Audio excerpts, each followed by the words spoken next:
Nesta sessão, vamos discutir um segundo caminho pelo qual podemos alcançar o consumo sustentável. Vamos debruçar-nos sobre maneiras de consumir menos. Atualmente, várias medidas políticas estão direcionadas para a redução do impacto do consumo. Então, em que âmbito é que os decisores políticos devem considerar medidas que diminuirão o consumo?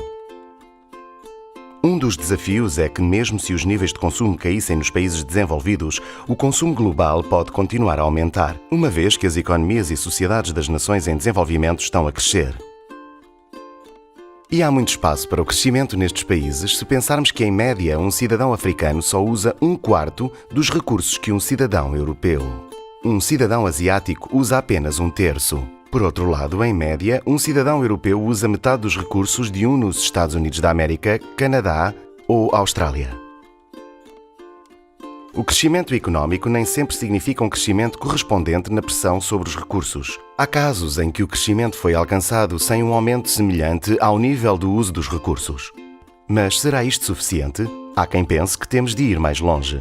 Gostariam de não ver nenhum crescimento na produção ou no consumo. Isto é conhecido por crescimento zero.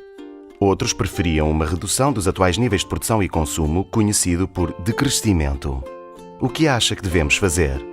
Vejamos um exemplo do setor alimentar. Em média, os cidadãos da União Europeia dependem de carne para 60% do seu consumo de proteínas. A carne requer enormes quantidades de água, terra e ração. A pressão que a carne exerce sobre os recursos é agravada pelo facto de, em média, os cidadãos da União Europeia ingerirem cerca de 50% mais de proteínas do que precisam. Estima-se que, se as pessoas da União Europeia reduzissem para metade o consumo de carne e produtos lácteos, as emissões de gases com efeito de estufa proveniente da agricultura desceriam entre 25% e 40%. As emissões de azoto diminuiriam cerca de 40%.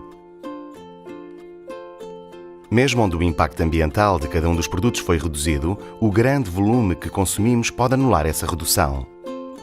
Este é o designado efeito ricochete. Por exemplo, as pessoas compram mais roupas e usam-nas por curtos períodos de tempo. Gostam de acompanhar a moda e as tendências. Isto não acontece só com as roupas, mas com aparelhos eletrónicos, carros e destinos de férias no estrangeiro também, para referir a alguns.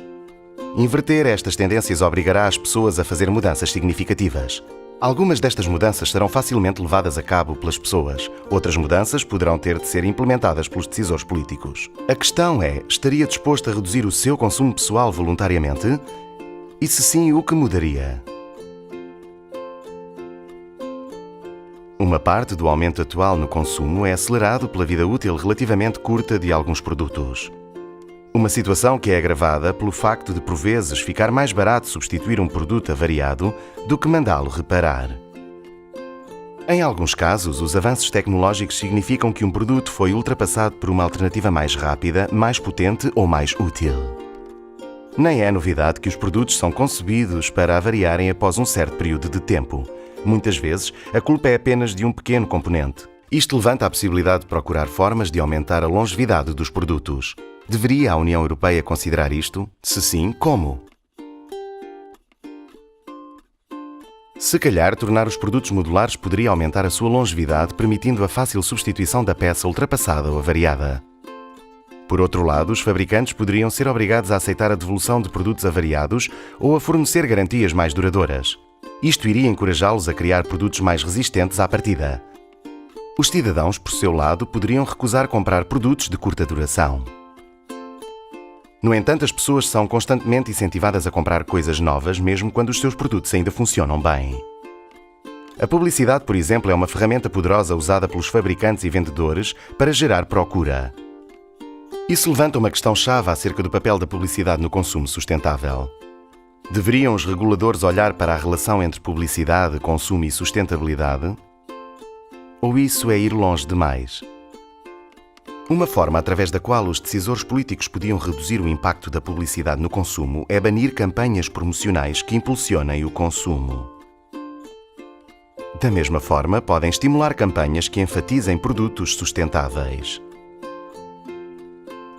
Paralelamente, as empresas podem tentar levar os consumidores a comprar os seus produtos, enfatizando as suas credenciais sociais e verdes. Às vezes, contudo, a imagem projetada por uma empresa não corresponde à realidade das suas políticas ambientais e sociais. Chama-se branqueamento ecológico. Os decisores políticos também podem tentar usar as taxas de consumo para aumentar a sustentabilidade. Significaria que as pessoas seriam tributadas pelos recursos que usam. A Comissão Europeia está a encorajar os Estados-membros a aumentar o uso dos impostos sobre o consumo, tais como impostos sobre vendas, impostos sobre a energia, contribuições extraordinárias, impostos especiais de consumo e encargos. Estes impostos podem estar especificamente ligados à utilização de recursos e materiais. Isto poderia decorrer em conjunto com uma mudança em termos de impostos sobre o trabalho, para que a receita dos impostos se mantenha igual. O que pensa disto? Uma das preocupações-chave relativamente à tributação é que seja justa para todos. Como é que o encargo dos impostos deve ser dividido entre os cidadãos para evitar a desigualdade social? Os impostos são frequentemente um tópico politicamente sensível. Agora gostaríamos de o convidar a debater alguns tópicos referentes aos temas sublinhados neste vídeo.